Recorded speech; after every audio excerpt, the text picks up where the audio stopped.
চটেছে ভারতের cricket board. Champions ট্রফিকে boycott করার পায়তারা করে চলেছে বিসিসিআই। তবে সিদ্ধান্তটা হিতে বিপরীত হতে পারে।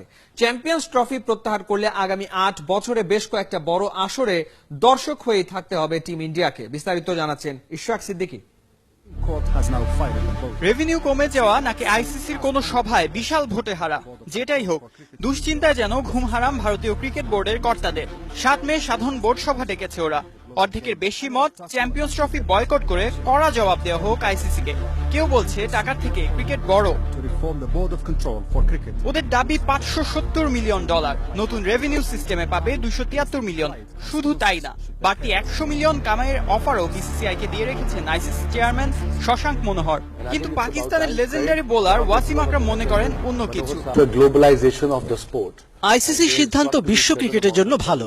রেভিনিউ কমলেও বাকিদের তুলনায় বেশি লাভবান ভারতই হবে।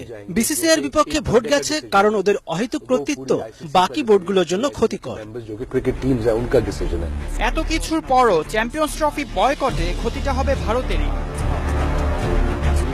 8 বছরে কমপক্ষে 14টা টুর্নামেন্ট অনিশ্চিত। এই টাইমলাইনে রয়েছে 2টা চ্যাম্পিয়ন্স ট্রফি, ছেলে ও মেয়েদের বিশ্বকাপ। স্বাগতিক হওয়ারও এখতিয়ার থাকবে না বিশ্বকাপে। ওয়ার্ল্ড টি20 আসর, আইসিসি টেস্ট চ্যাম্পিয়নশিপ তো রয়েছে। বড়দের পাশাপাশি ছোটদের ভবিষ্যৎও পড়বে হুমকিতে। 3টা অনূর্ধ্ব-19 বিশ্বকাপ হবে এই সময়ে।